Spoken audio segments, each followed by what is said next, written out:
အားလုံးပဲမင်္ဂလာပါ Football Master ရဲ့တင်ဆက်မှုကနေကြိုဆိုပါရစေဆိုတော့အခုဒါကျွန်တော်သုံးသက်တော်ရဲ့အကြောင်းအရာက ranking Bruno Fernandes ကိစ္စအခုဒါ ranking ဘက်ကနောက်ဆုံးအနေနဲ့သူတို့နှစ်ဦးကြားမှာ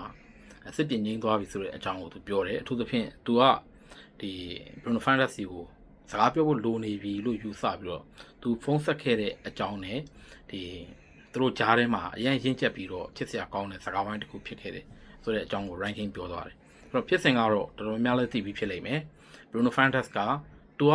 assist စံချိန်ရဖို့အတွက်ဒီကိုဖန်တီးမှုတွေလောက်ရမယ်အစားတခါတလေကိုယ်တိုင်ကံမိနေတယ်ဆိုတဲ့စကားကိုပြောတယ်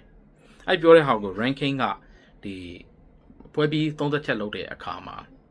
သူကပြောင်းပြန်ကောက်ယူလိုက်တယ်သူကကိုပေါက်ကန်သွင်းမဲ့အစားဒီကိုဖန်တီးဖို့ပဲစူးစမ်းနေတယ်ဆိုပြီးတော့သူကပြောင်းပြန်သွားပြီးတော့ကောက်လိုက်တယ်ကောက်ပြီးတော့ဘလုံးမတယောက်ကဘာကြောင့်ကိုယ့်ရဲ့တူးရင်း record အတွက်ကစားနေတာလဲဒါဆိုရင်တော့ဒီကစားသမားရဲ့ဒီ mindset ကမှားနေပြီဆိုတဲ့ပုံစံမျိုးပေါ့နော်ဆိုတော့ဒါအသင်းအတွက်မကောင်းဘူးဆိုတဲ့ပုံစံမျိုး ranking ကပြောတယ်ဆိုတော့အခါကျတော့Bruno ဘက်ကကြည့်ရင်သူပြောတဲ့စကားကို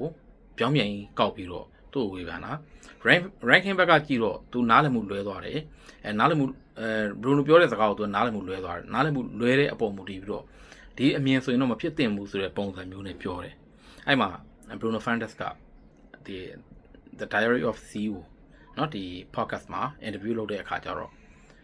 သူ့ကိုတိုက်တော့ဝေဖန်လို့ရတယ်ဒါပေမဲ့ तू တကယ်မပြောတဲ့စကားတွေနဲ့တော့မဝေဖန်ပါနဲ့ဆိုပြီးတော့ तू ပြောတယ်ပြီးတော့ Olegana Social စီကနေပြီးတော့ ranking ရဲ့ဖုန်းနံပါတ်တောင်းပြီးတော့ तू ဆက်သွယ်ဖို့ကြိုးစားခဲ့တယ်ဆိုတဲ့အကြောင်းလေး तू ပြောတယ်ဆိုတော့အဲ့ဒီကိစ္စနဲ့ပတ်သက်ပြီးကျွန်တော်တို့လည်းကိုယ့်အမြင်ကိုတင်ပြခဲ့တယ် ranking ဟာအဲ့ဒါပြောပြီးတဲ့အချိန်မှာနောက်တစ်ခုကဘာလဲဆိုတော့ ranking ကအဲ့မှာဒီ attention တွေအရင်ရနေတဲ့အခါကျရင်ဒီ donkey တွေကကိုချင်းသိလို့ထင်သွားတတ်ကြတယ်ဆိုတော့ meme ကိုသူကဒီ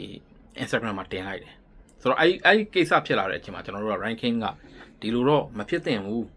เนาะသူ့အနေနဲ့သူမှားတာလည်းသိကြတယ်ဒီကိစ္စတွေကကြိုက်တဲ့အချိန်ဒီ YouTube မှာဗီဒီယိုမှတ်တမ်းတွေကြည့်တယ်ပြန်ကြည့်လိုက်တာနဲ့ Bruno ဘာပြောခဲ့တာလဲဆိုတာရယ်ပြီးတော့ तू ဟာဒီ Bruno ရဲ့စကားကိုနားလည်မှုလွဲပြီးတော့အတိတ်ပဲကောက်လွဲပြီးတော့ဝေဖန်တယ်ဆိုတာရှင်းရှင်းလင်းလင်းပေါ်သွားမယ်သူ့အနေနဲ့တောင်းပန်စရာရှိတာကိုတောင်းပန်လိုက်ပြီးတဲ့အစားပြီးသွားမယ့်အစားဒီလိုမျိုးလောက်တာတော့ဒီလိုထပ်ပြီးတော့ဒီ insult လောက်တဲ့အနေထား ranking မှားတယ်လို့ကျွန်တော်လည်းယူဆခဲ့တယ်အဲ့ဒီတိုင်းသုံးသပ်ခဲ့တယ်အခုနောက်ဆုံးကြတော့ဒီ ranking ကဒီ stick to football podcast မှာသူကအဲ့ကိစ္စနဲ့ပတ်သက်ပြီးတော့သူတို့နှစ်ယောက်ကြားထဲမှာအရန်ကိုရင့်ကျက်ပြီးတော့အရန်ကောင်းမွန်တဲ့ချက်စရာကောင်းတဲ့ conversation တခုရှိခဲ့ပြီးတော့ဒီကိစ္စပြေလည်သွားပြီဆိုတဲ့အကြောင်း ranking ကပြောသွားတယ်ဆိုတော့ ranking ပြောတဲ့အထဲမှာတကယ်လားသို့မဟုတ်တက်နောက်တာလားတော့မသိဘူးသူကတော့ရေမောနဲ့သူကနောက်ပြီးတော့ပြောသွားဟာတာပုံစံမျိုးနဲ့ပြောသွားတယ်သူတောင်းပန်ခဲ့တယ်ဒါကြောင့်ကျွန်တော်လည်းခွင့်လွှတ်လိုက်တယ်ဘာပြဿနာမရှိဘူးဆိုပြီးပြောသွားတယ်ဆိုတော့စကားရဲ့သူပြောတဲ့စကားရဲ့အသွားအလာကတော့ပြောင်းပြန်သူထပ်ပြီးတော့ပြောတဲ့သဘောပါပဲတကယ်တော့ကျွန်တော်အမြင်တော့ ranking က Bruno Fernandes ကိုတောင်းပန်လိုက်တာဖြစ်လိမ့်မယ်ဒါပေမဲ့အဲ့ဒီဟာကို ranking ရဲ့မာနကြီးကလည်းပါတဲ့အခါကျတော့နောက်သူပြောင်းသူနဲ့သူကတောင်းပန်လို့ကျွန်တော်တို့ခွင့်လိုက်တယ်ပြားဆိုတစ်ဖက်ကပြန်ကြည့်ရင်လည်းဒါစတာပါပေါ့တစ်ဖက်ကပြန်ကြည့်ရင်လည်းအဲ့ဒီသူကနေပြီးတော့တောင်းပန်လိုက်ရတယ်ဆိုတဲ့ဟာကိုမပြောချင်လို့ရှောင်လို့ပြောတဲ့စကားလို့ပြောလို့ရတယ်ဒါပေမဲ့သူကသူတို့နှစ်ယောက်ကြားထဲမှာအရန်နှွေးထွေးတဲ့စကားဝိုင်းတစ်ခုဖြစ်ခဲ့တယ်ဆိုတော့ပြောသွားတယ်ဆိုတော့ဒီကိစ္စဒီဖြစ်စဉ်ဒီမှာကအားလုံးသိတဲ့အတိုင်းပဲတော်တော်များများလဲ Bruno Fernandes ဘက်ကရက်တည်ခဲ့ကြတယ် Manchester United ရဲ့ဂန်တော်ဝင်တွေအပေါ်ကိုဝေဖန်မှုတွေလုပ်ကြတယ်ကျွန်တော်တို့ကြတော့အဓိက United ရဲ့ဂန်တော်ဝင်တွေသူတို့ကစားခဲ့တာကိုကျွန်တော်တို့တောက်လျှောက်ကြည့်ခဲ့ရတာ哦ကြည့်ခဲ့တဲ့အခါမှာသူတို့ရဲ့ခိုင်မာမှုသူတို့ရဲ့တတိသူတို့ရဲ့ရဲရဲမှုတွေသူတို့အောင်မြင်မှုတွေဒီအရာတွေကိုကြည့်ခဲ့တဲ့အခါမှာဒီလိုကလေးဆန်ဆန်လောက်ရမျိုးကိုလုပ်လို့ကျွန်တော်တို့နှမျောတာပဲရှိတယ် ranking အနေနဲ့ပေါ့နော်ဒါပေမဲ့အခုလိုမျိုးပြည်လဲသွားပြီဆိုတော့ကျွန်တော်တို့ဝမ်းသာရတယ်ဝမ်းသာရတယ်ဆိုတဲ့အထက်မှာကျွန်တော် Bruno Fernandes ကိုရတဲ့အရာတခုကိုပြန်ရလိုက်တယ်လို့လည်းကျွန်တော်တို့ခံစားရတယ်ဆိုတော့ကျွန်တော်အမြင်ကတော့ ranking Bruno ကိုငါနားကြလွဲသွားတယ်သို့မဟုတ်ငါအထိပ္ပယ်ကောက်လွဲသွားတာကွာ sorry ပါဆိုပြီးတော့ဟာကအဓိကပဲဖြစ်လိမ့်မယ်ပြီးတော့မှကျန်တာတွေကတော့ဒီတခြားအလာပါတက်လာပါတွေအများကြီးလည်းသူတို့ပြောခဲ့တယ်ဆိုတဲ့အကြောင်းကိုပြောသွားတယ်ဆိုတော့ ranking ပြောတဲ့အထက်မှာကျွန်တော်တခုတော့တော်တော်လေးသဘောကျတယ်ဒါခါလေးကြာရင်ကျွန်တော်တို့တွေကဒီ podcast တွေလုပ်တဲ့အခါဒါမှမဟုတ်ပွဲတွေကိုသုံးသပ်တဲ့အခါမှာကိုပြောချင်တာနဲ့ထွက်သွားတဲ့အတိတ်ပဲမတူသလိုဖြစ်သွားတတ်တယ်ကျွန်တော်တို့ကိုယ်တိုင်လည်း ကိုအတိုင်းတာလေးနဲ့ကိုနယ်ပယ်လေးမှာဒီလိုပြောတဲ့အခါမှာပြောချင်တာတခြားထွက်သွားတာတခြားကြုံမှုတယ်ဆိုတော့ဒါကိုကျွန်တော်လက်ခံတယ်အရန်ကြိုက်တဲ့အပိုင်းတော့မဟုတ်သေးဘူးเนาะဒီဟာကိုကျွန်တော်လက်ခံတယ်ပြီးတော့ကိုရည်ရတဲ့ message ကတခြားသူစီကိုတိတိကျကျမရောက်သွားတာမျိုးဖြစ်တတ်တယ်ဆိုတော့အဲ့ဒီနေရာမှာတော့ကိုရည်ရတဲ့ message ဟာ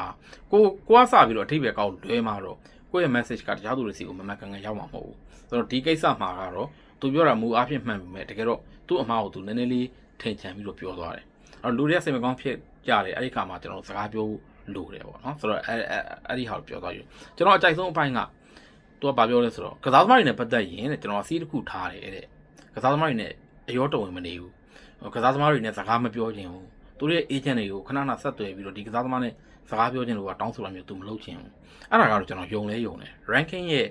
စိတ် ranking ရဲ့မန်ကအဲ့လိုအနေထားတော့ရှိတယ်ပြီးတော့ဒါဟာဖြစ်လဲဖြစ်တယ်ကစားသမားတွေကိုအဲ့လိုလုံးလုံးထွေးထွေးသွားနေလိုက်ရင်သုံးသက်ရတာပြောဆိုရတာအရင်ခက်ခဲသွားတတ်တယ်ဟိုကစားသမားတယောက်အကြောင်းမကောင်းပြောဖို့တော့မှကိုနဲ့ထားရှိခဲ့တဲ့ဟိုဆက်ဆံရေးတွေအကြောင်းပြောတင်မှလေးရနေပေါ့နော်မကောင်းပြောဖို့ဆိုတဲ့နေရာမှာတော့မကောင်းတာကိုမကောင်းပြောဖို့ကိစ္စမပြောလိုက်ရပါတယ်ဒါပေမဲ့ပြောတင်မှလေးရနေမပြောလိုက်ရတဲ့ကိစ္စမျိုးတွေ